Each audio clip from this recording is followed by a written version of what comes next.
places, everyone. Everyone needs a place. Gotta learn to beat the system.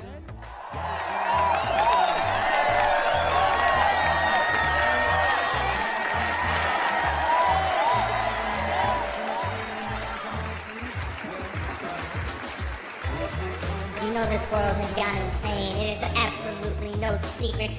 But tonight, Saturday night, you are about to experience the true measures of what that insanity can bring you. Tonight, you are about to see Bald and Bonkers, the one-of-a-kind show that delves deep into the world with no holds barred. Now, meet your hosts, Dakota Franson, specialist of the strange, and Christopher Mule, the UFO fanatic. Now, give it up, and let's see what these two idiots can bring you.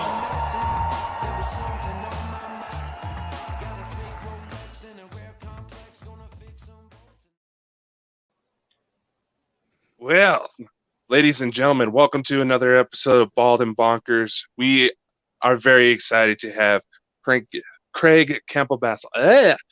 Stutter is going to be horrible tonight. Joining us tonight, author of the Extraterrestrial Species Almanac, the ultimate guide to greys, reptilians, hybrids, and Nordics. And that is no lie in the title. There's information there that both solved a lot of what we got going on. This is my co-host, Christopher Mole. I didn't realize I completely been mispronouncing his name all this time, but we're going to fix that at some time. Do you know, he's always mispronouncing my name, and we'll have to fix that. Well, welcome to the show, Craig. Thank you guys for having me. You're welcome. This will be fun. Yeah, this will be fun. I'd just like to say to some people in the chat, because we've went live, obviously, there's Sherry. You actually seen Sherry? Sherry was in that trailer we showed you before the... Nice. That was Sherry. Brooke. Hello, Brooke. Hey, Scottish Outlooker. Who else we all got in there? We've got... I think that's it now. Well, it's filling up very slowly. But I'm looking, I'm seeing. Yeah. But it's also out in Amazon, it's out in Spotify, and it's out in these other places for like downloads and stuff like that. So, nice. Anyway, we stream out to like 47 different locations, including Parapost. I do kind of find it funny that we have all this talk about like censorship and the government just trying to block UFO content, yet they'll allow all this nasty images. That the second we have some probably some of the most serious conversations, seems like there's something holding back the audience a bit. That's a little odd. Well, interesting. I think at this stage of the game, I think the governments around the world, including ours, they have to allow this stuff to start happening organically, and they've been feeding little bits of information into the public with the Tic Tacs and things like that, just testing the waters and things of that nature. And we've got a couple of new people in here. We've got it's Austin. Good to see you, Austin. He's my US friend. And what's that name there, Dakota, at the bottom? I'm terrible with names. What is that?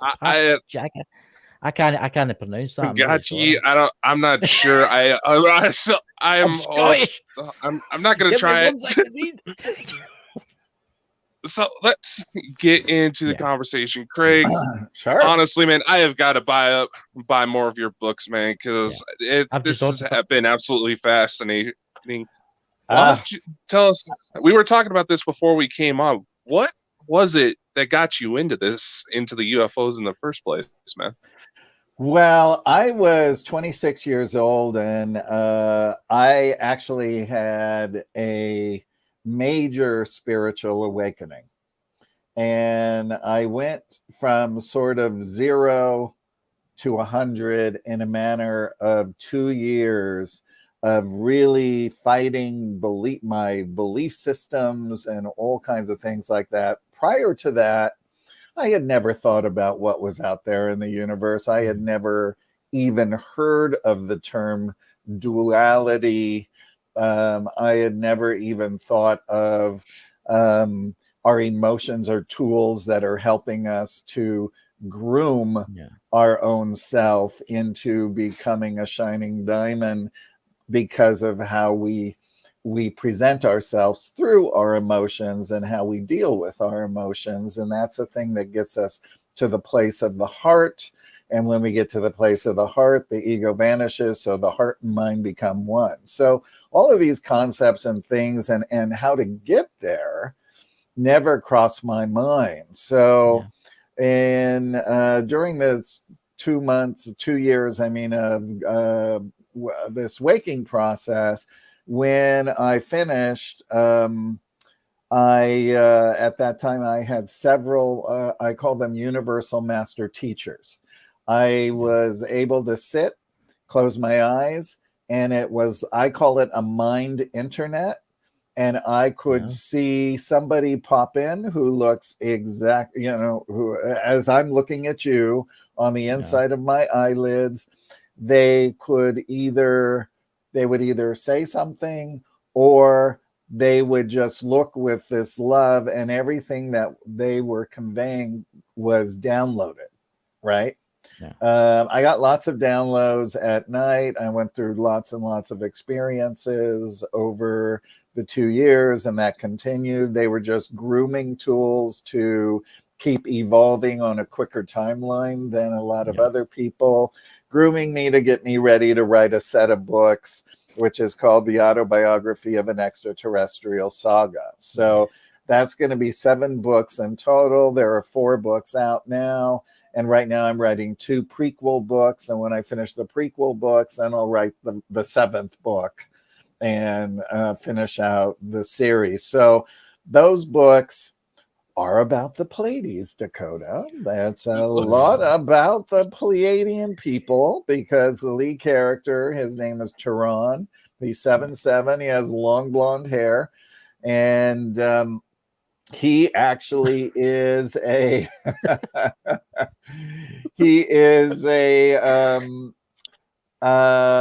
he teaches star seeds at the University of Melchizedek, which is 490 university planets in the Mira system.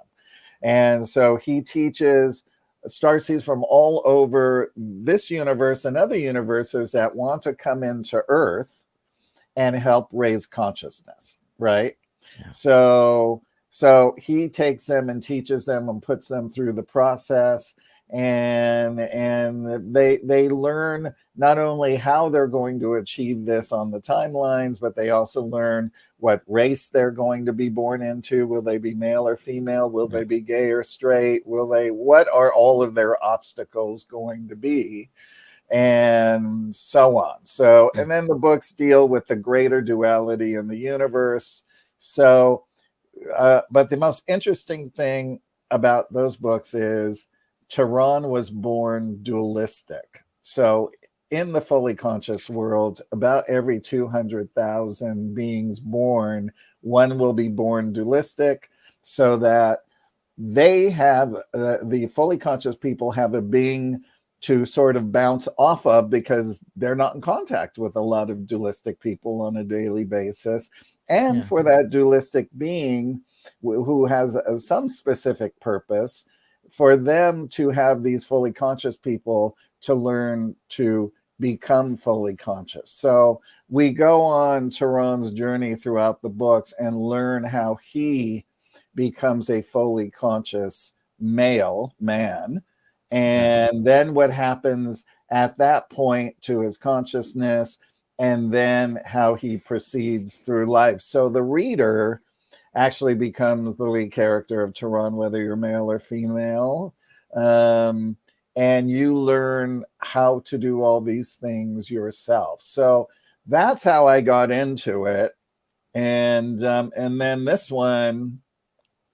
this book came along because my book agent knew that I knew all about extraterrestrials from all these experiences, but also that I got very involved in the UFO community at an early age, and also started, I went to all the conferences. I started meeting MUFON investigators. I started meeting regular investigators. I started going on actual investigations.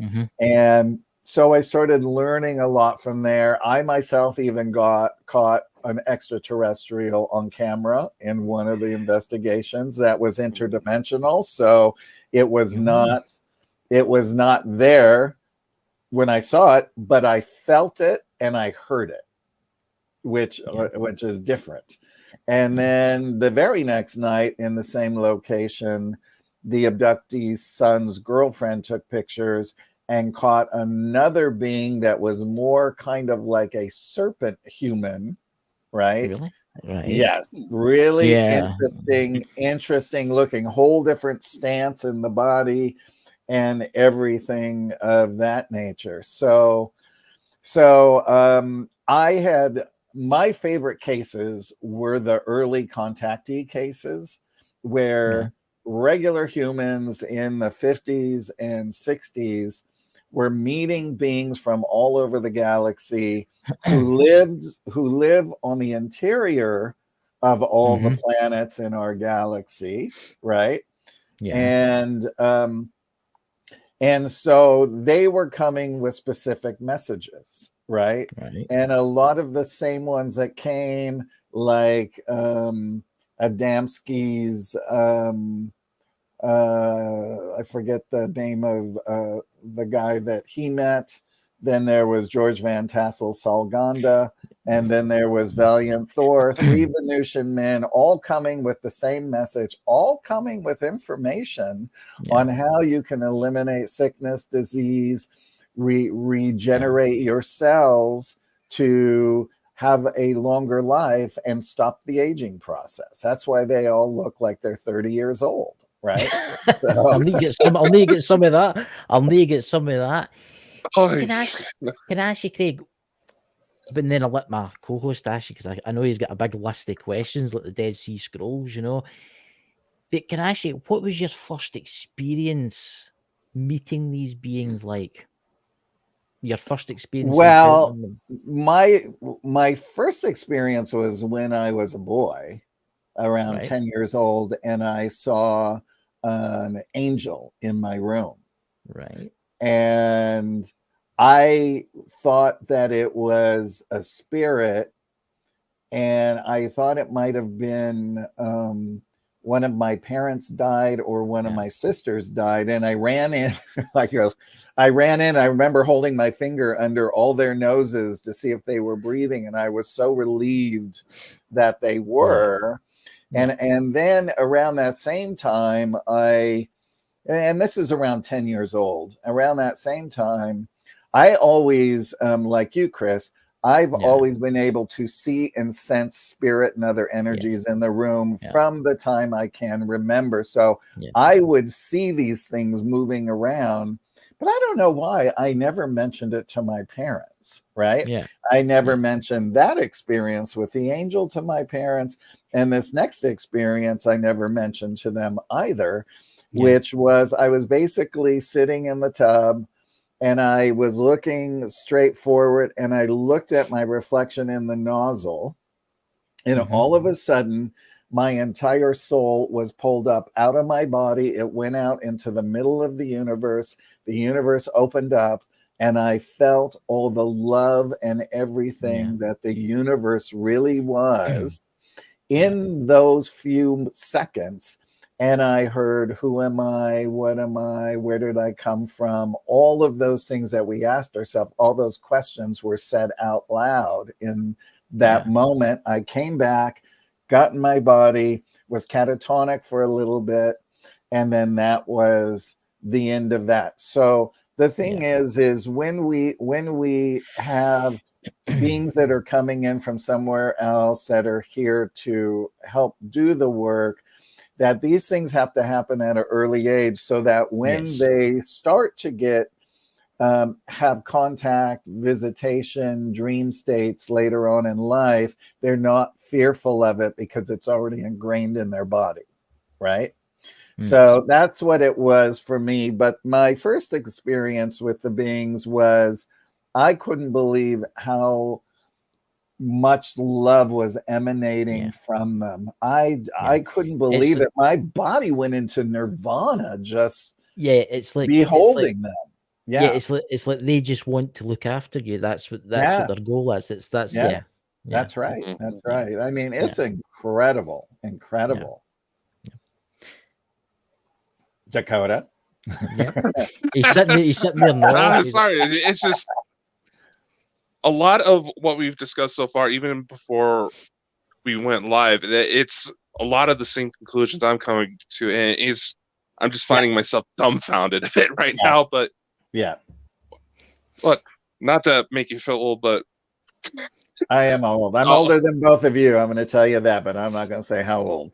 From what I've seen, you're about the same age as my mother. So anyway, so one thing I've noticed that floats around in UFO circles is alien blood type. That the type O negative may have actually come from the Anunnaki, who integrated their own blood into ours to make us more compatible, one, but a lot of people who may experience psychic episodes, abductions, things like that, or tend to be more spiritually inclined, will have this blood type. Right. Have you had any validation in that sort of area? Well, I haven't had validation in the sense that it was O negative. I never heard that, but I would not poo-poo it, because the thing is that we know during certain points in time, extraterrestrials were here giving us an upgrade, right? We know this because in ancient Egypt, there are hieroglyphics of grays. There are hieroglyphics of all different kinds of spaceships, things that look like a helicopter. There's all of these things. And then you go back into the ancient Roman times, and they were painting spaceships and beings inside of a spaceship there. And then when we go to the Aztecs, we see the Aztecs really drew it. I mean, I know someone, I know two people that have humongous collections, and I've seen both their collections of the original Aztec, where the Aztec wrote on rocks like this big. Yeah. And it was of a gray face, and then the ship, and all, or it's just the ship, or they were so elaborate and mechanical, and they've all carbon dated back to those times. Yeah. So we know that this was happening. It is also said that we know the Lemurians came quite a long time ago, and they covered most of California on the surface, right? Then thousands and thousands of years later, the Atlanteans came, and they are said to come from Sirius, the star Sirius.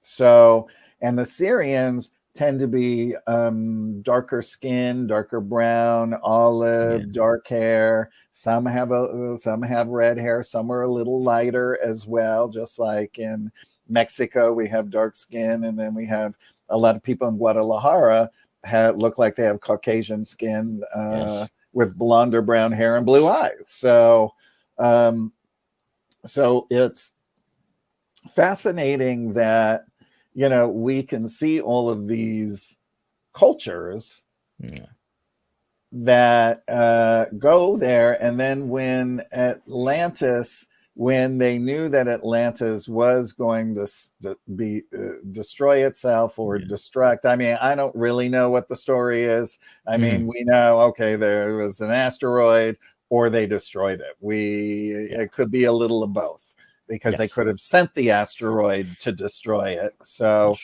but the Lemurians they were preparing ahead of time. The ones that wanted to stay went below Mount Shasta, right? So they built Telos there.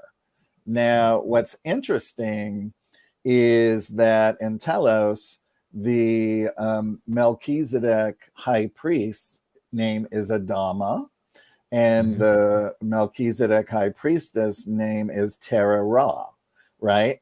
And so now I know this because one of my dear friends who is now in her 80s and still, whippersnapper up in the head department. She has had the most amazing life and has met everyone. I mean, unbelievable. So she was actually friends with an actual Lemurian woman. So she obtained the information from her, and they're friends, still friends. Ooh, and so then there's another book called The Smoky God that was written like 100 years ago. And it's about a man and his son who were in their boat, and they somehow got on into the inner earth, right? Because there's holes at the north and south poles, big giant holes. I actually have slides of the holes, right? We'd like to see this. Yeah, they're online. I mean, they're online, so anybody can really see them. So, but so they went in and they came in contact with giants, right? And the Lemurians are giants too, and some are normal size. And some of them are 15 to 20 feet tall. That's how big they are, right? So they came in contact with a race of giants. They lived with them and for quite some time harmoniously, learned about everything there. They took them to one city, and in the city, in the book, they actually talk about meeting the high priest. So all of these giant cities have a Melchizedek priest in them, right? Because the University of Melchizedek is the universe's sort of like college, right? There are all these university planets, and everything comes from there. A lot of times when we graduate from Earth, we may go back to Melchizedek and decide, okay, I've graduated from here. What is the next thing I want to learn, and where do I want to have my next incarnation at? Where do I want to go to Jupiter and live with the people there and learn what they are, and their lifespans for normal people are maybe 5,000 years. That's enough time for me to learn what I need to learn, right? That kind of thing. 5,000 years, or they can just keep on living. It's really a choice. Even immortals, not created beings like Valiant Thor, but other immortals. Can you imagine being the same person for like 100,000 years? You would get so bored with yourself that there is a thing where you can actually put in, after I forget the span of time, where you could actually shift who you are to become another personality, so that you can renew your soul to have a new experience, because that's what your soul craves. So there's all of these amazing things that are out there in the universe. I mean, I could see if living for 5,000 years or 100,000 years, to some they would find that bored, but I wouldn't actually, because if you were an extraterrestrial and you knew everything, right, and you lived for 100,000 years, could you imagine the knowledge that you could? The things that you could see, the civilizations from beginning to end. It really and truly is amazing. So, and we just keep growing and growing and growing, and ultimately we'll become celestials, and then we'll become the next thing and the next thing and the next thing, and then we really just sort of become the embodiment of the all, which we already are, right? We're just all having these little separate experiences, but in the end, we just kind of merge back in and become the all. We become everything. Exactly. And sometimes when worlds such as Earth are in turmoil, they can pull even very advanced beings from the all to come back and take a higher dimension body and step down a little bit, right? And then start going towards the people that have incarnated on the planet to affect change. Yeah. So it's absolutely fascinating. Absolutely fascinating. Yeah. Dakota, would you like to? I mean, like like I said, I'm getting dumbfounded here. It's I know, so am I. I think it's fascinating to think amazing. about it. And one of the things that, yes, I acknowledge that if someone doesn't understand my own experiences or doesn't believe me, I understand that. I know it sounds crazy. I'm expecting to end up in a straitjacket one of these days, but especially with events lately, especially with the light being that Chris was mentioning that eventually comes through him and sends me mysterious messages in the middle of the night. He goes, yeah. But that's the way it happens, because it's better for that being to go to Chris, because it's more of a validation through Chris than if you were to receive the message, because you might ward it off as, oh, it's just my imagination. Yeah. Well, the being that comes, that I encounter, I'll just put it that way, he, see how you're going on about beings being like 100,000 years old. He says he is 5 million years old. Yeah. Yes. Yeah. Yeah. And can you imagine living for 5 million years? You can, and this is where I tell everybody, they're not going to be with the same person for all that time. That's why they truly, when you get into this unconditional love, you recognize all of the beings that come in and out of your life as your true soulmate, and you may wish to experience a relationship with 3 different people at the same time, and you would just have the conversation with your other mates to say that you want to. I mean, I can imagine, let's just say it's a man, and this man is going to have a relationship with 2 women and a man, right? And or an androgynous person, because there's lots of androgyny up there, and there's lots of hermaphrodites, because the male and female in one body, we're male and female in one body, but now we're just kind of separated a little out, but it doesn't mean that we don't have it, right? So anyway, it's interesting, because they really, I mean, you can imagine a wife being like, oh my God, he's been here for 1,000 years. Can somebody kick him out? You want him to go. That kind of thing. But really on a soul level, they really love that person so much that they want that person to receive love in every way, shape, and form. And the same for them, right? So they may pick different time frames to be together and do that kind of thing. And some of them are monogamous. So it depends on what they want. Yeah, he's a very strange entity. I just call him an entity. I call him a he, and I shouldn't really call him a he, because I don't think he is. I don't think he's a he or a she. He's just an entity. He's just like a light being. I just call him a he, because obviously I'm human, right? And my mind isn't developed like their minds are developed. They can understand more than I can. But it's weird, because I always perceive him as a man, but I don't think he is a man, and I don't think he's a woman. I think he's just an entity. Yes.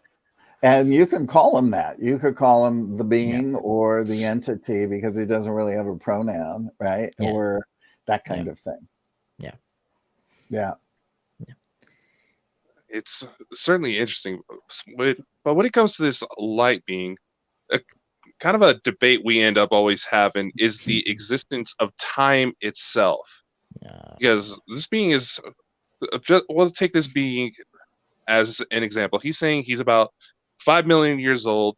He's considered a kid to his race. Yes. But the part that bends a lot of people's minds is that one of the messages that came through is where he goes, Dakota, don't you think it'd be kind of funny if I ended up being your descendant? Mm-hmm. So what it would be your perspective on that? Well, time takes place kind of all at the same time, right? Yes. I have dreams all the time about an event that's going to happen, and it happens. So where did I know that event was going to happen in my life? How did I know that was fixed, right? Yeah. I don't know. And it's like the last thing, the last thing that I dreamed was I went into my garage, and outside of my car door was a lizard this big, right? And of course, a few months later, I walked out, there was a lizard. And when I was a boy, I picked those things up all the time. I'm looking at them, talking to them, and that kind of thing. I'm like, but he was a little, he was a little big. And but the thing is that it wouldn't move. I mean, I was trying to get it to move and get it out of the garage. I ultimately did without hurting it. But and then I kind of think of it as, okay, well, what does that mean? Right? Because animal totems, I've had lots of praying mantis, beetles. Beetles are super consciousness. Praying mantises are also very super consciousness. Reptilians as well, because a lot of people now with this book ask me a lot about reptilians. And the thing is there's a crap load of really good reptilians too, right? But everyone focuses on the negative ones because that's supposedly what's affecting a lot of stuff going on Earth through a lot of other contactees information, right? So it's all fascinating, but for yours being there, Bashar, Daryl Anka, who channels Bashar, Bashar is his future self 500 years in the future, and who explains that all time is that in their perspective, all time is happening at once. So he can talk to Daryl in this past time, in what we would perceive this past timeline. He can talk to Daryl and channel through Daryl, right? And the stuff Bashar says is mind-blowing, right? It's absolutely mind-blowing. And where that race is now and how evolved they are, and that they're going through a 7-step hybrid program, right? And so they're in the beginning, they kind of look great like grays, and as they keep going, they look more and more human. And then their 7th one, they'll be completely human and that kind of thing, but have that DNA in it. So I always say to everybody, we all have extraterrestrial genes. We all have that DNA within us. It has been here. All these races have been here, lived here, made it here, had tons of children here. We are all a part of who they are. So it's going to be very fun when something like MyHeritage or 23andMe can do your extraterrestrial DNA and say, you're from the Pleiades, and you have a little bit from Sirius and a little Arcturian and maybe a little gray and reptilian. So, I mean, it's interesting. It's interesting. I mean, I had a friend, she's passed away, but her father lived in the worked in the military, and they were doing a hybrid. They were doing a DNA exchange, and so they had implanted in his wife and the embryo that was already fertilized with his egg, 2 kinds of human extraterrestrial DNA and reptilian DNA, right? And so she didn't know this until he was almost passing, and he told her. And interestingly enough, all she did, everything in this life was dealt with, was about bringing information about the positive extraterrestrials here, and that she did look a little different. She had a very kind of porcelainy, almost white, glowy skin. Her fingers were a little different. Her eyes were spread a little far apart, that kind of thing. So it's there's so much. I mean, I've been lucky to have talked to lots of different hybrids. And one hybrid, Chris, for you is, I don't know if you guys have had her on the show, Vivian Chauvet, who's an Arcturian hybrid. Yeah. Maybe you get her on, yeah. Yeah. She's French. She lives here. And I'll give you her info so you can, and her website, Vivian Chauvet, Chauvet, for the listeners, because I can't remember the name of her website. So here's an interesting question that I always ask my friends from beyond, but they never really seem to answer me on this. And when do you think humanity, as humans, when do you think we will actually encounter total disclosure?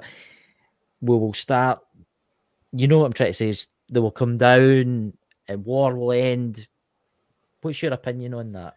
Do you know, I don't think that there is an answer for that, because it's on a timeline that's allowing this world to figure it out on their own. I mean, they are here and helping and assisting, and the consciousness has raised quite a lot since the 70s. And I mean, an awful lot if you really look at it. And then, of course, there's still some places on Earth that are still treating their citizens poorly, killing them. Well, we know what's going on in the Ukraine. So, I mean, that's just barbaric. And I would not want to be the person that has that many souls in its karmic bank. See, that's what I say, right? I sometimes ask our friends, I says, why can you not do something? Why can you not stop this war in Ukraine? Because they'll have the technology. They could easily stop this. Sure, they could. Yeah. But he doesn't answer me. And it's like why not just help us once and show us that you're really there for the people, for the humans in this world that do not believe. You know, can you imagine if they come down, they took out all the weaponry without hurting anyone? People around the world, like, they would just stop. Everything would change. Right. Why can't you just do it once? Well, the main answer to that is we're here and we have to figure it out ourselves. Yeah. They cannot be saviors, because then we will not have learned our lesson, and that's the one thing they want us to do.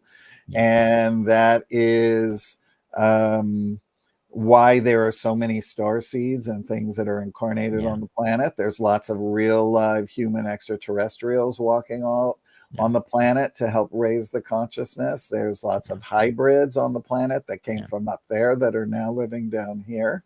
They work in all industries. They work in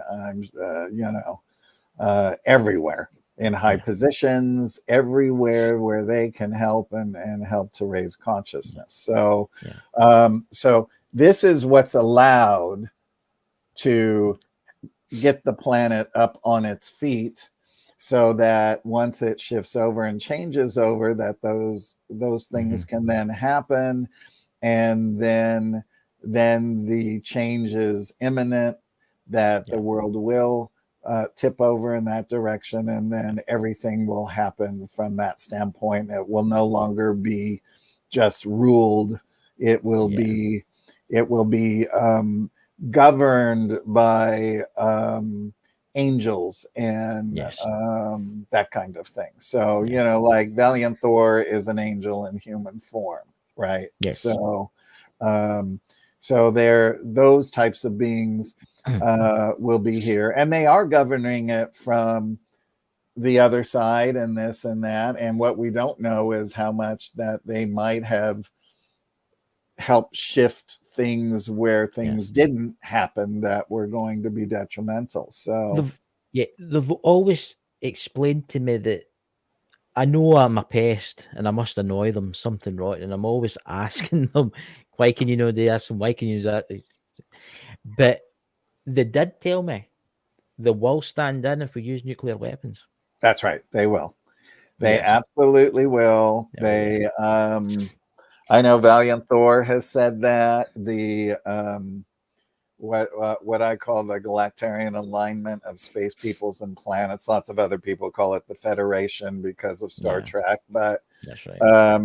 It's known to me through them as the Galactarian Alignment of Space Peoples and Planets, because it's an alignment of consciousness, of oneness, of being there and championing, and they share everything. You know, you have to remember they're telepathic, which also means when you're having a conversation with them, they share their feeling body with you. So you're feeling everything they felt during the experience. So you're not only are you having the same experience that they had through this conversation, but your soul has also gleaned that much more evolvement from joining with them. So this is how it's there. So when we move up and join with them, so what they're basically doing is raising us up till we get to the point where we can therefore join, and it'll be a slow, easy process, but we have all the time in the universe. That's very true. Yeah. That's right. That's it. Dakota? Actually, on the topic of grant disclosure, one thing I would like to get your opinion on, one of the conspiracy theory / explanations that have been going around allegedly from CIA insiders is that part of the reason why total disclosure is not taking place is out of fear of mass suicide, due to the fact that obviously, as everybody here can testify, it changes how you view things. And there's still a lot of people on this world that probably could not handle that. What's your opinion on that? Well, I mean, they've kept it hidden for so long, they just can't come out and say, sorry, gig's up, here it is, here's the truth. They can't do that, and they know they can't do that. I wouldn't want them to do that, right? I think what they're doing is little pieces at a time, but you have to remember there is a lot of really religious, ingrained people on the planet, and this could possibly really freak them out, and in that way, shape, or form. For us, it wouldn't freak us out, but we don't know what it would be like to actually meet one face to face in a body, right? I mean, I had a friend who went to a thing with a contactee, and there were 100 of them. And then in the forest, the ship came. They all saw the ship hovering above. And then 6 of them were invited in to meet the extraterrestrials, which were human. And they all came away from that, the ones that got to go, like totally catatonic. They couldn't talk. They were just frozen in fear. And you know, the lead extraterrestrial guy, who was actually 9 feet tall, was like saying, get a hold of yourself, get a hold of yourself, it's okay. You know, I'm just like you, right? So it must be quite interesting to see it from their point of view. From the extraterrestrial, because it makes you wonder. It's like somebody asked in the chat, it's like, what do they think he is? Because when they come along to our world and they're like, right? Let's see what they're transmitting. And they start watching shows and stuff that we're transmitting. They must look at us and think, oh, Yeah. yeah. Yeah, I mean, I'm sure that they do. It'd be something fun for them to do, to see it. Their sort of televisions and things like that, or theater, is more of a 5D kind of thing. So when you're watching it, it's a very forced perspective. It's kind of like this, and it's quite amazing to look at.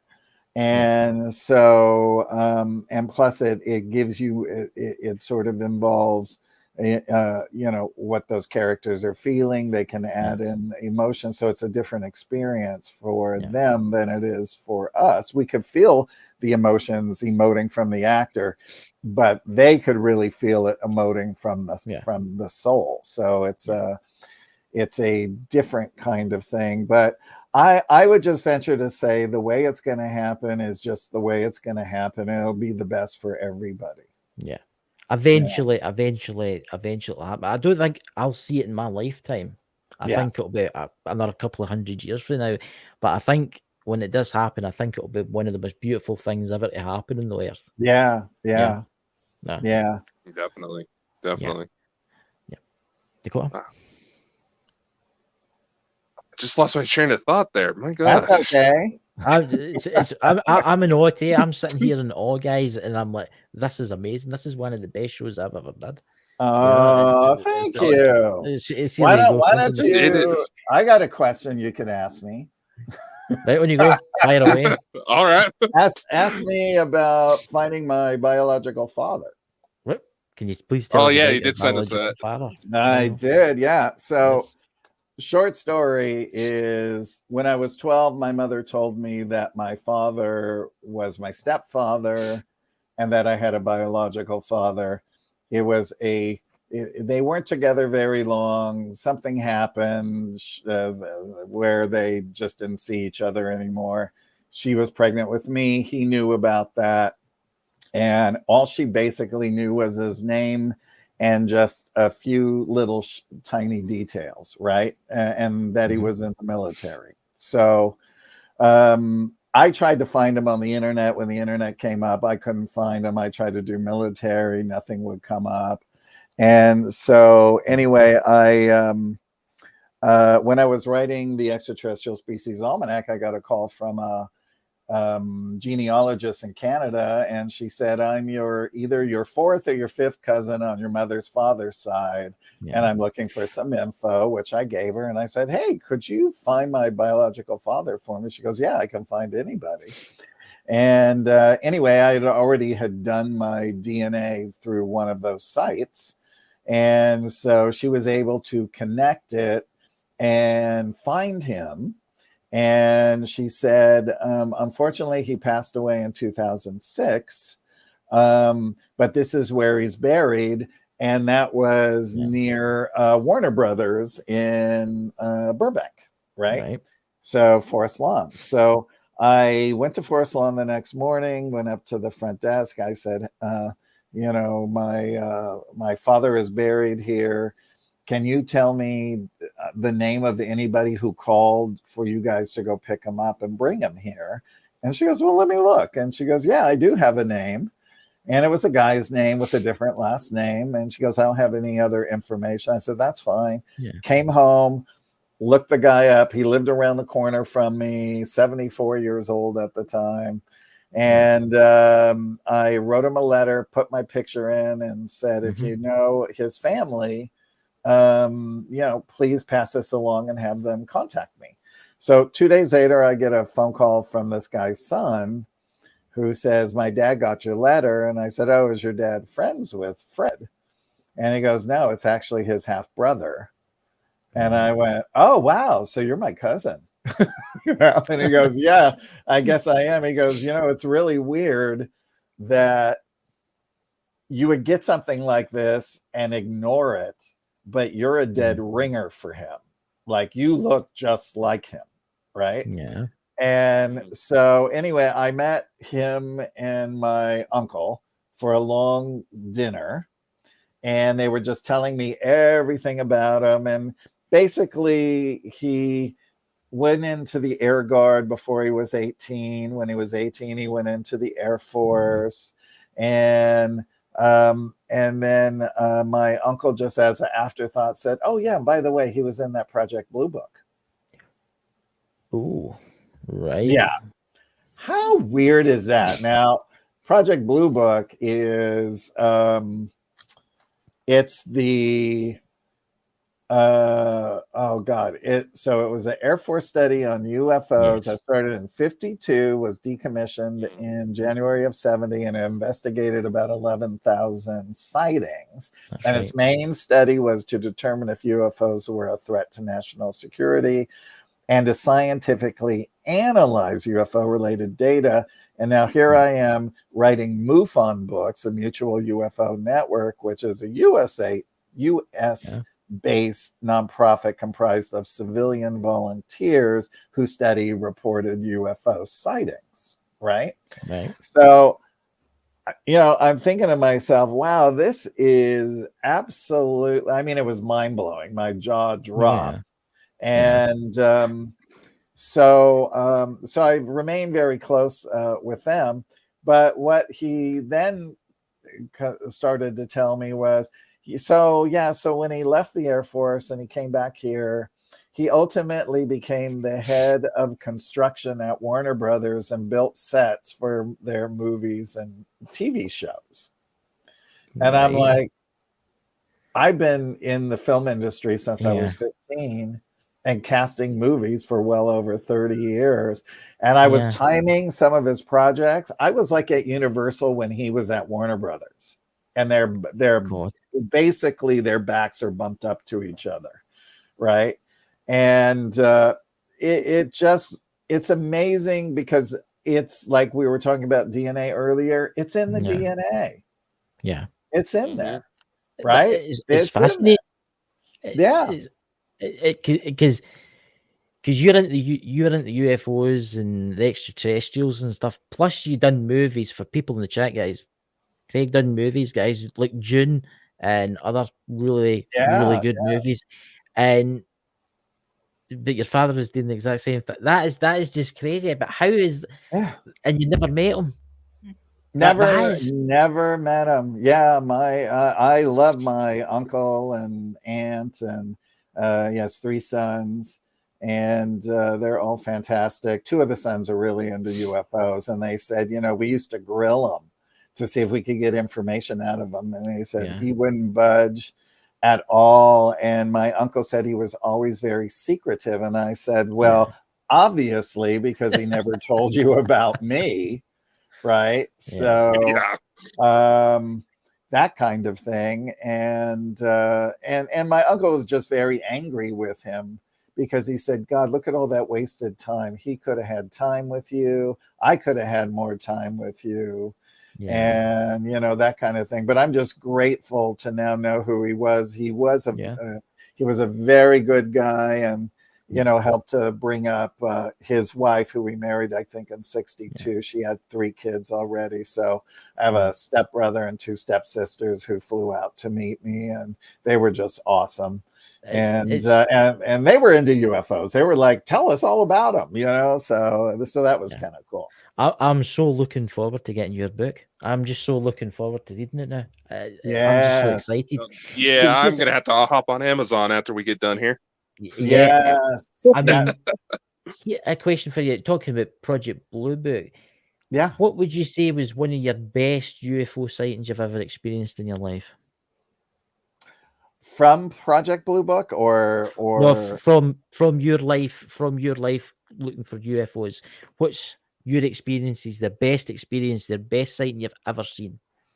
Well, I've never seen one up close. Right. I've seen them up in the sky with the naked eye, where once was at East Ranch and Trout Lake in Washington, which is across from Mount Adams, which is notorious for extraterrestrial craft. And so at night, you are almost guaranteed to see craft in the sky. with your naked eye, or I suggest if you go to take night vision binoculars, because you'll really be able to see what's up there with the night vision. I do believe the ranch has one pair of night vision binoculars, but there is somebody that works there who has a laser, and when they spot a craft, they'll point the laser up. You put your intention and say move to the left, and then you'll see it go whoop, and then they'll say power up, and then they go like this, and you literally can have that experience. The other is when I have been in Sedona, is through night vision binoculars, you can see those things hauling butt across the sky, just like this, like nothing that anything we have can do that. And sometimes there's 3 of them together that are hauling across the sky. Right. I even caught a scout ship orb between Bell Rock and Courthouse Butte on camera, like a big orb that was just there, a metallic orb. And I saw it as I was driving, and I just grabbed my phone and I started snapping pictures while I was driving the car. I was like, wow, you know, you don't see that every day. That is amazing. So a lot of those stories and stuff. My new book for MUFON's called the UFO Hotspot Compendium, all the places to visit before you die or are abducted. It's being released in October. So, but I have pre-sales of the book on my website. Wish I had a time machine. I know, right? I know. I haven't seen the full version of it yet, but I will this month. So I mean, oh God, I'm looking so forward. So Dakota, do you want to try any ghost box with Craig? You want to try? Let's do. Yeah, let's try it. Let's see if we can get sure. Let's see. Let's see if we can get let's ask some extraterrestrials to say hello. And maybe say their name. Yeah, that's what I was thinking. It's weird because behind you now and again it goes kind of fuzzy, but it's only behind is it? You. Wow, man. It's These weird. are the the Valiant Thor. I made. Yeah, that's look at that. I can't do it. I can't do it. It's wait, right there. There it is. Yeah. Woo, there it is. There we go. Yeah. So that's the short film Stranger at the Pentagon that I made, which is the Valiant Thor story from the 50s. And then this here is his flagship, the next poster over, Victor 1, and those are the actual the blueprints to the craft. It's 300 feet in diameter, 97 feet top to bottom. People want to check it out. It's strangeratthepentagon.com, or if they want autographed books, it's autobiography of an ANET.com, where all my other books are. So all the links after the show will be below this video. Oh, awesome! Thank you. Bald and Bonkers. Yeah. So, thank you. That's awesome. Yeah, because I'll be all right. So it's now called a ET box. It's not a spirit box. It's amazing how the spirits can use it, but also the ETs. It's amazing because they share that same kind of one thing I did find. Oh, damn it! No, I was just gonna say I've found it kind of interesting is that when I go to do some of these spirit box sessions and Paranormal World Investigators, that's Sherry that was in the trailer we showed you. She's already saying she's feeling herself getting taken over. So one thing I found kind of funny is that sometimes I'll play the CE5 tones along with it. One time I did it without it, and all of a sudden you start hearing them ask for the tones. It was like, yes. I mean, Sherry in the chat there, Paranormal World Investigator, she's quite attuned to the spirits. She can see them, but she can also see the extraterrestrials, and I think she can see the one standing next to you, Craig. Yeah, I'm sure. Oh, yes, I remember her in the middle there from the trailer you showed me. Yeah, that's amazing. Yeah, we did a CE5 on air, and for some reason, she was starting to get hijacked. by something that not so friendly. So that's where that came from. Yeah. Like I keep telling people, like, how do you know these two, like him and Sherry aren't faking it? It was like, well, granted, Sherry's over in London area. He's in Scotland. I can't exactly just fly over anytime I want, but I've learned enough about them to be able to say they are no actors. Right, No, right. we're terrible actors, in fact. Don't even hire me in the movie industry. In fact, I'd be terrible. I'm one of the worst. Oh my God, that's funny. I find it funny that I'm trying to just buy time to set this up, and all of a sudden it's starting to malfunction. You're kidding. Yeah. Is it the necrophonics you're using? Yeah, the necrophonics. Yeah. Yeah. All right, let's set it up. Get a little white noise in there. Is there anybody here that would like to speak to us real quick?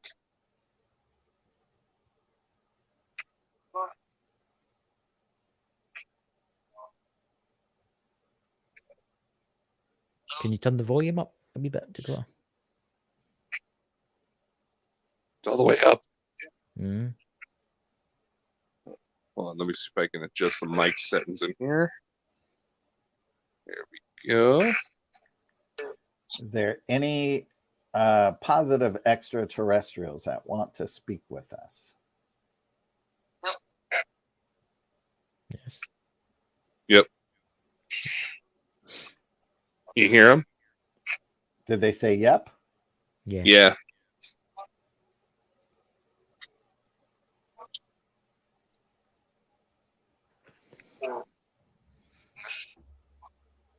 There's a Can you tell us message. your names?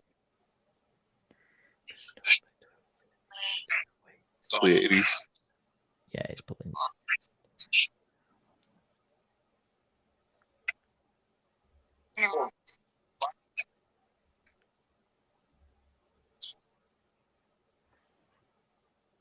Hear that?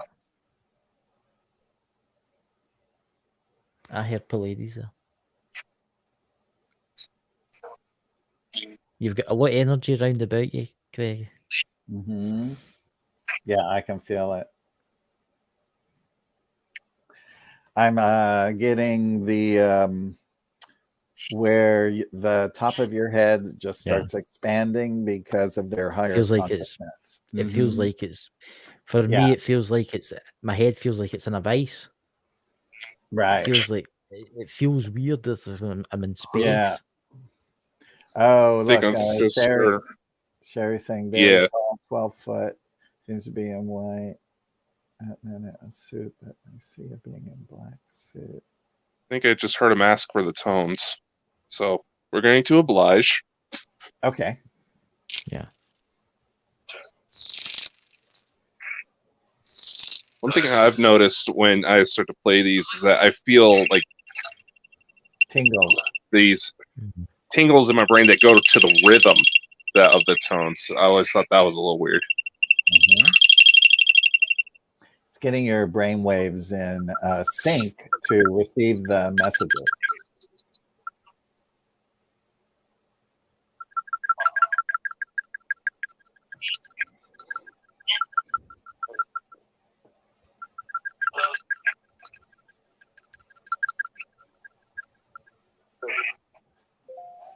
Hair raising on the back of my neck. Yeah. The night we tried this, we had one guy message me saying he was starting to feel pains in the back of his neck. Former Marine who said that he did have an experience where he's seen a craft, so. Mm-hmm. Mm-hmm. Olivia, are you here?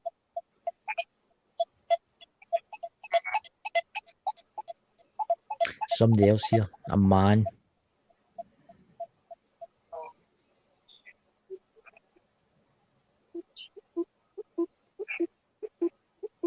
Can you tell us your names?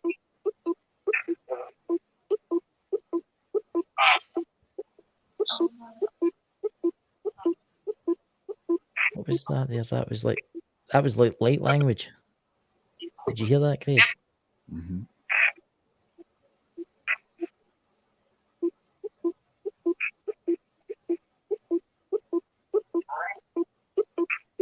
Marine.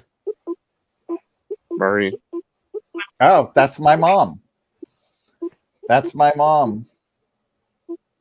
She's on the other side. She always comes along, and that was her voice. I heard it. I heard it. Shannon. Well, that's my mother. Wow. What you talking about my mama for? She's known the other side. She's probably in the next room. It was like she should be getting ready for work here soon. Oh.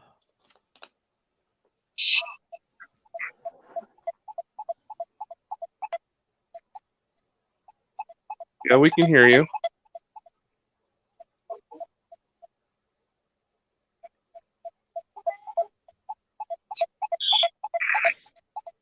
I heard a little girl's voice there. Mhm.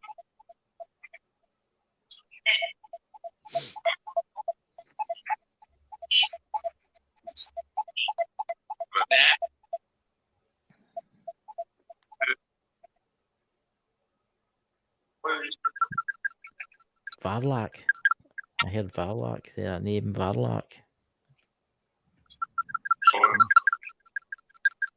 The other one.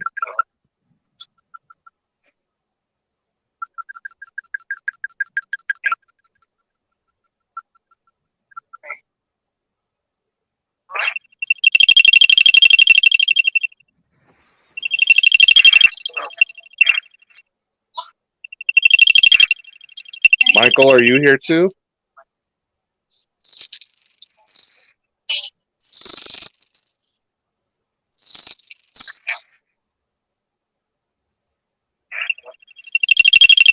I think it wants Craig to ask some questions. Mm-hmm. It- What Pleiadians are here? Can you give us your first name?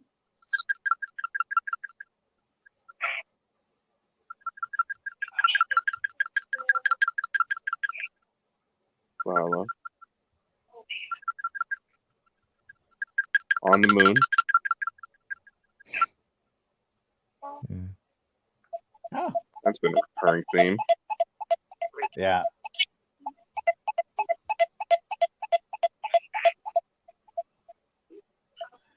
What was the first Telos. female? Oh, Telos. Yeah. Yeah. I think it said Telos is waiting for you. Mm. Hmm. I'm ready. I'll be happy to go and visit Telos.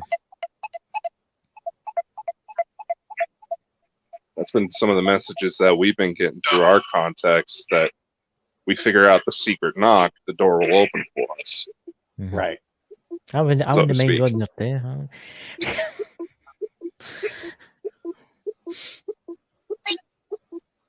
Yep.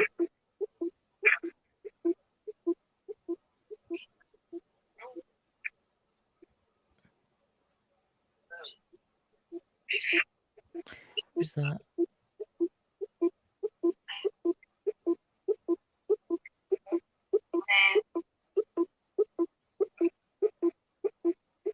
Tala. Can we get a ship to talk to us? The actual ship?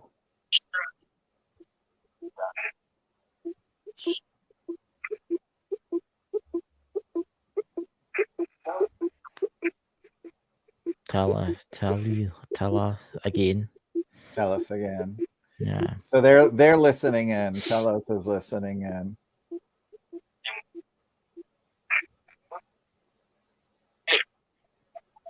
Earth. Dad.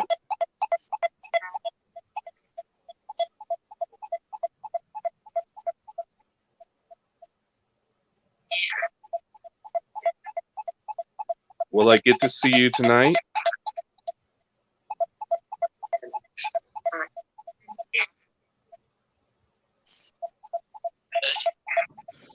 Let's-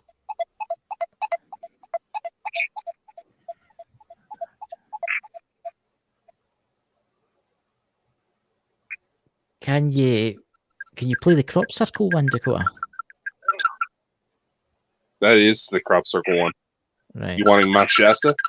Yeah, that's Mount Shasta. Try that one. Oh, yeah, play the Mount Shasta one because that's Telos. Yeah. Yeah. Well, let's see what happens. All right. We'll just head to there.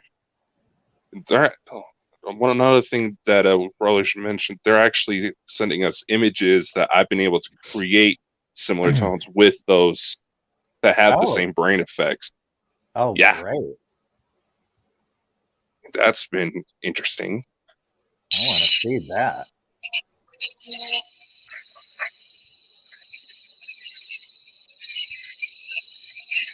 Hello.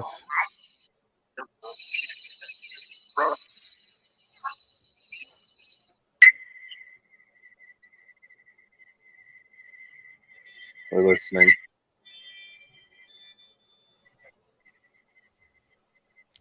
Do you hear that music? Someone just had a phone go off or something? It was my phone. It's my ring when somebody walks by the door. It's I not thought first paranormal. contact. I thought it was first contact.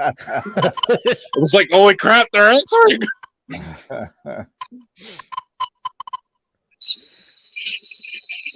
You know what I mean? Calling. Great, send my neck into a rage now. Sorry, Chad. I don't know what it is, but my head feels really weird. It's like where my third eye is. It's like, yeah, it feels like I'm in a pressure chamber. yeah. You're getting you're getting a expansion and what we call a spiritual burn. Yeah, I can hear tones. Yeah, in my eardrum. Yeah. There's actually been times where I go to record, I start to go into a trance for some reason. I go to play back the video, tones are coming out of nowhere. Yeah. Oh, right. That's right. Okay, maybe Dakota, let's not play the tones and let's just see if they come up because that should have really set the energy right. All right. Is there anybody from the Pleiades that wants to say hello? So that just my phone. They're answering your door. Right. They're at the door. Let me in.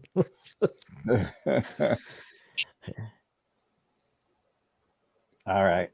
Any ETs that want to talk to us? Say your first name, please.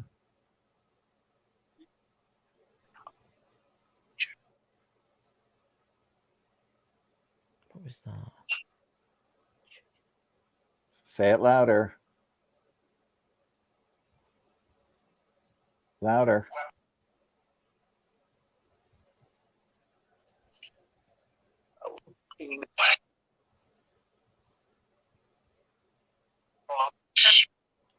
I just heard Marlon. Told you he was still hanging around. Yeah, I knew he was. What's his name? Vallon? I can't pronounce it. Dakota can pronounce it better than that. It's Varlon, Varlin or something like that. Varlon.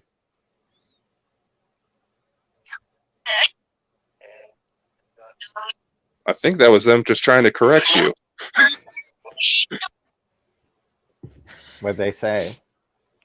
It was like Velon. Velon, yeah, Velon. Is Velon correct?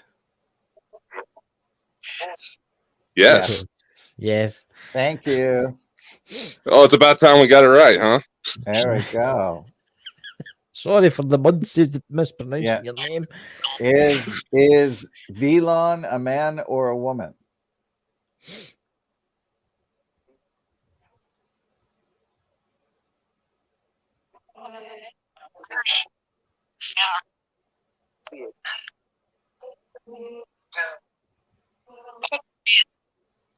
Man, right at the end. Man. Where is Velon from?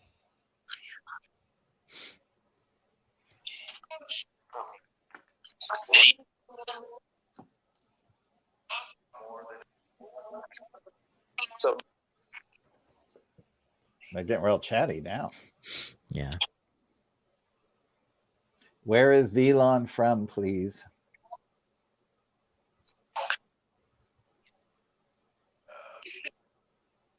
What star system?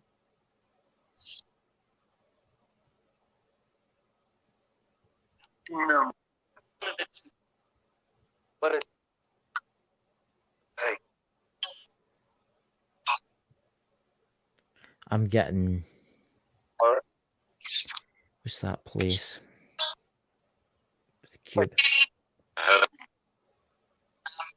Metatron. Aye. Oh, It's did they just Or say Telos. Metatron? Did they just No, say Metatron? no, that's what I'm getting. It's the aliens of like Watchers. They've got. Oh, what's their name?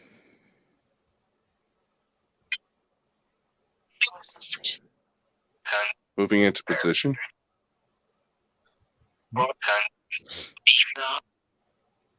Bishnar. Which Bishnar? Bashar? Bashar. Aye, Bashar.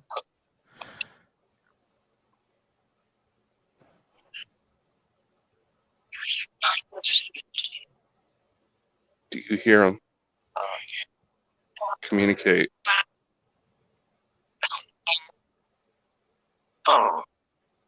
Thor.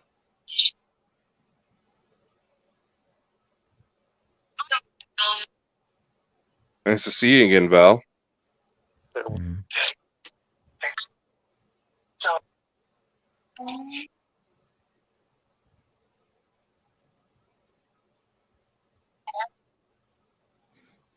Do you have a message for Craig?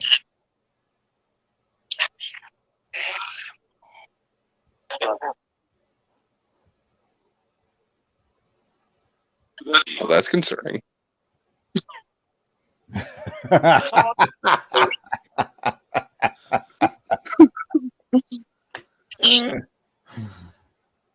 think Sherry is under now. I'm getting. I know who it is. I know she's under, but I know who it is. I don't know the name of the extraterrestrials. It's them. It's the ones in Elena's book, Dakota. The ones with the cube behind them. You know the aliens I'm talking about. The Egoroth. That's them. That's who it is. That's who it is. They're here now. Just as you said that, my sore head just went away. Well, according to Elena's books, the Egoroth tend to be the babysitters of the hybrids. So There's Sherry saying Craig is a child of the stars. Mm-hmm. I think that conversation proved alone that he's one of us. Yeah. Yeah. You are clever, my boys. Ugh.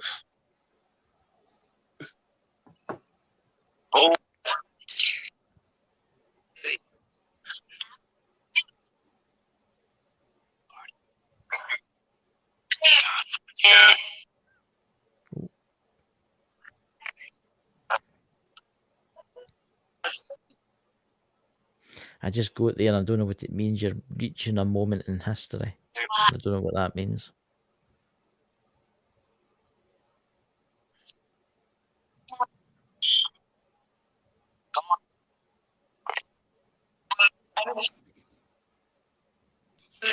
It feels me. Do you feel tingles in the back of your hand?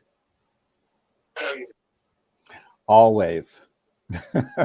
The answer is always. Figures that everybody starts showing up red toward the end. Yeah. Yeah.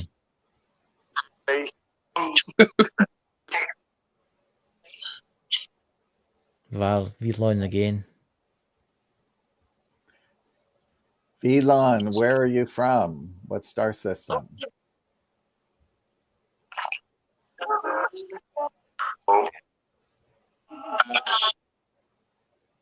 I think he's Palladian. He's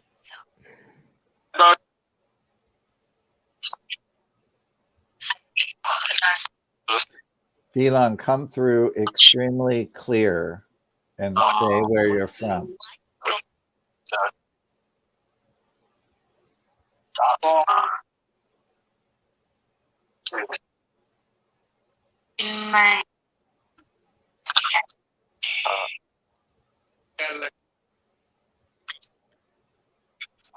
Gallic.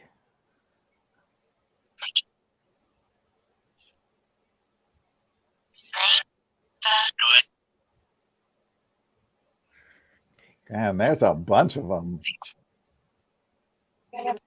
This is pretty common for me. Yeah.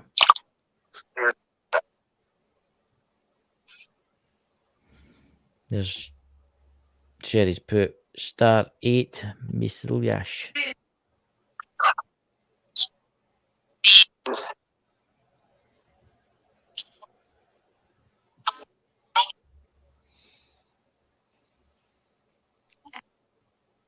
It's getting really, really cold right next to me here. And that could mean one of two things. It's either the spirits in my house or it's my friend. Mm-hmm. I'm starting to hear voices in my house right now. And I should be alone. Ah. Well. Maybe somebody's in there and they're going to come and join us on screen. You can come.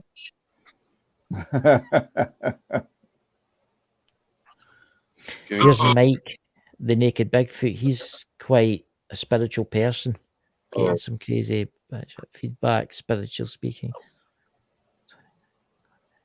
Actually, Greg, like I said before, there's at least 21 years of cliff notes I can give you based on my own experiences. But Mike, he's a practicing voodoo priest and has an attachment of his own, right? That is deathly afraid of whatever comes through me. Oh, really? There's actually been points they started growling at each other on air. Yeah. Oh my God! Wow. Wow. Like I said, we got videos to prove this. Yeah. I want to see your documentary when you're done. All right. God, it's cold. No. I mean, I've got no windows open. My radiator's red hot. I was actually boiling 5 minutes ago, and now it's really cold in here. Why can they not do this in a heat wave? Okay. I don't know.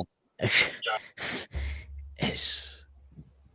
You know, I've always figured when that kind of stuff happens, it's a lot like they're sitting at a higher dimension, but it's a lot like when they're going to peer in to talk to us. My one. It's like opening in the house to an air condition.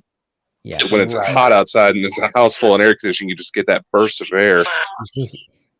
My one's no here now. He's jumping between us. He's jumping between me and Dakota. That's what he's doing. I can feel him.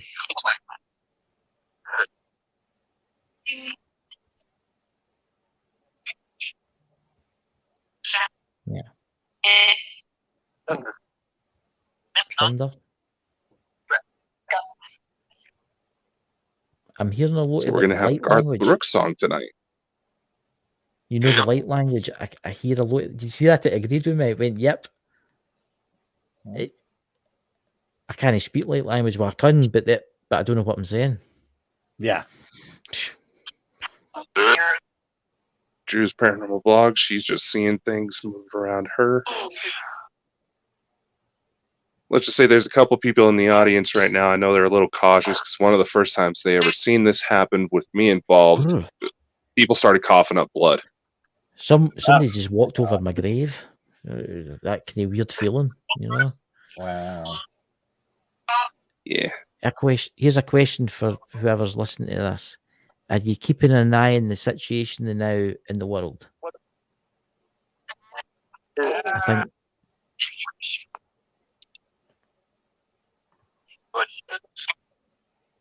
What was that last bit? I heard what that was, but I don't want to say it. He said a name. Somebody in power. Did you hear it? Mm-mm.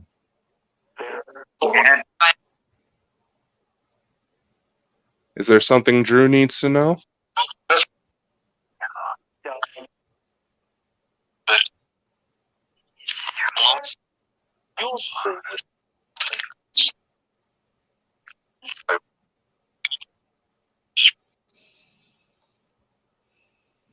Let me say a question here. Are you here to watch a specific event in the history of human race? No. Are you here to watch a war that's unfolding?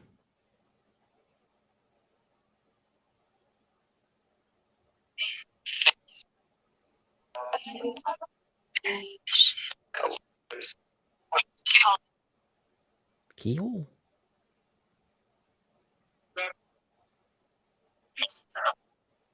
I think it wants you to ask something, Craig.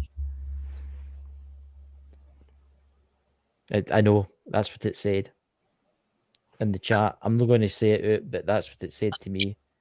And Smith family got it there. We're literally selling FU Putin merch, man. So might as well say it. I know, but it said Putin. It says, because I've been asked, are you watching us? And it said Putin. Yeah.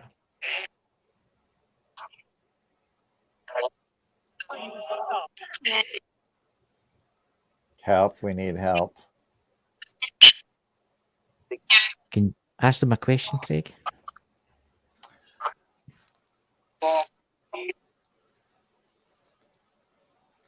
Let's see.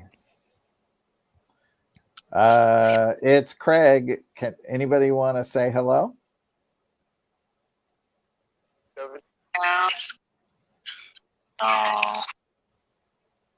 Yes. How many Pleiadians are listening in right now? They're on the ship. Right. Yeah.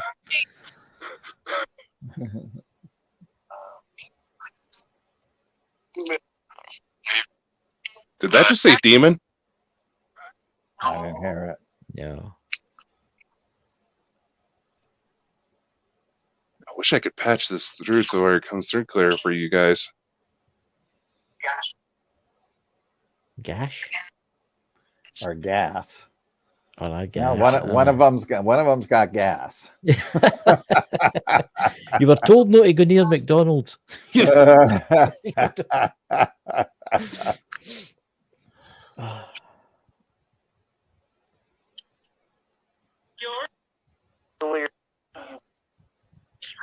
Paranormal World investigators, 50 ships watch you now. It makes you wonder if they're actually listening to this conversation. They're all, they're all sitting in their ships. They're all sitting in their ships right now, listening to us. Oh yeah, they do. They do a lot. Does anybody in the ships want to say anything before we go off? Does that just say Terran? Thor. Terran and Thor. Oh, is that what it said? Yeah. It said Thor. Terra and then Thor. Ah, Terra and Thor. Yeah. Yeah. Well, then again, it seems like Thor is their version of, Bob up there as a common name from what I've noticed.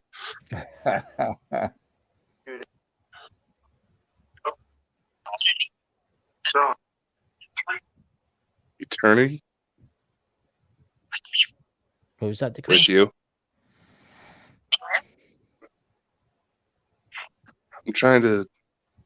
I'm saying what I'm hearing it come out of it.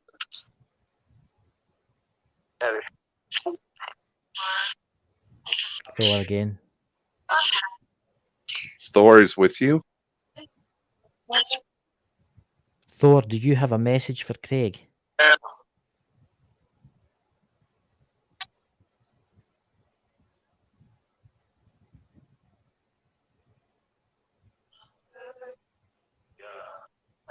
Yes. Yeah. His mom.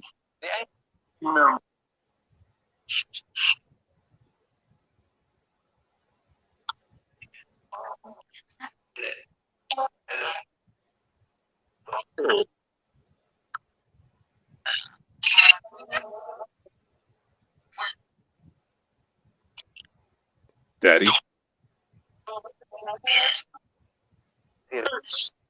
Yes.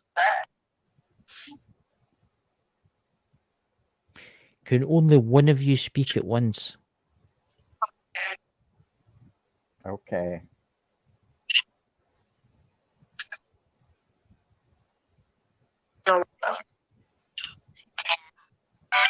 Don't listen to them.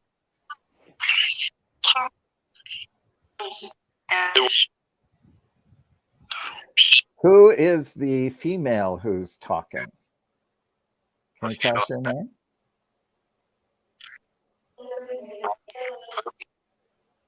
Olivia.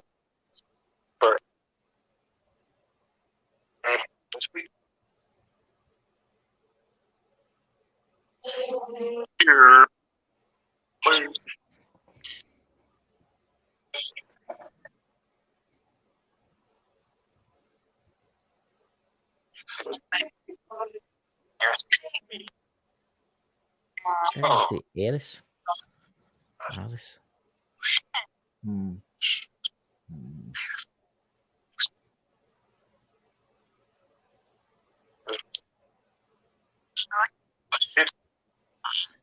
Shups. All right, everyone out there, we're gonna say goodbye. So say any messages you would like any of us to hear, please.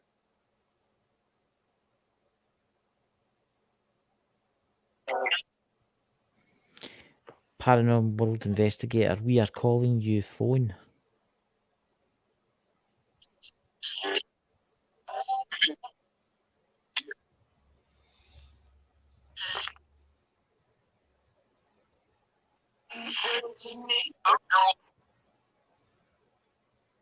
That was really clear, but I didn't understand it. And neither did I. It was like really.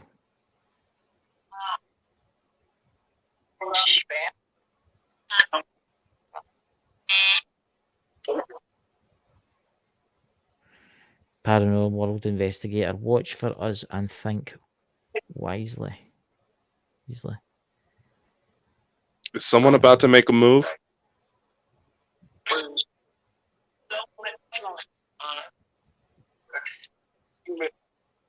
Earth human. Yes.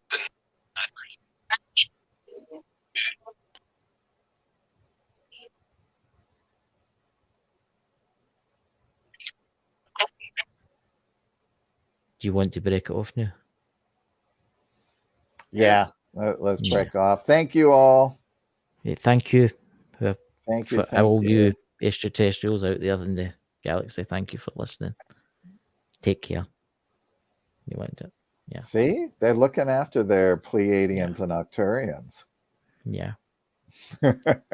I heard Earth getting mentioned there a few times. I did hear Putin. I don't know why it said that. That's just It makes you wonder. They do keep their eyes on world leaders. They keep their eyes on anyone who's going to do any harm to the planet in any way, shape, or form, and that kind of thing. So there's always a very keen, watchful eye on those people. So of course they be watching. So, ladies and gentlemen, thank you all for coming tonight. And please go and buy Craig's books. Buy all of them. Yes. Go to my website. I'll sign them for you and personalize them and autograph them for you. Autobiography of ANET.com. Yes. And you'll find all the links that you need below this video. In the description below. In the description below. Nice. So thank you, Craig. And Dakota, do you want to take us out? And we'll catch you all tomorrow night. And Craig, we'll talk to you after the live. Yes. The backstage area. Just one little message before we go. tonight does happen to be a CE5 night where Stinger is wanting people to play the tones from 9 p.m. to midnight, their local time zone, to create a lighthouse effect. Tonight, depending on weather conditions, because every time I want to do something involving watching the sky, it always gets cloudy. Yeah. We're going to try another channeling session to see if we can get it directly to come through and see what happens. And I'm also going to try a few things that have been known to cause faces to appear over my own. So let's see what happens tonight, shall we? So catch you later, everybody. See you Bye, tomorrow night. everybody. Thanks for hanging out with us. Bye.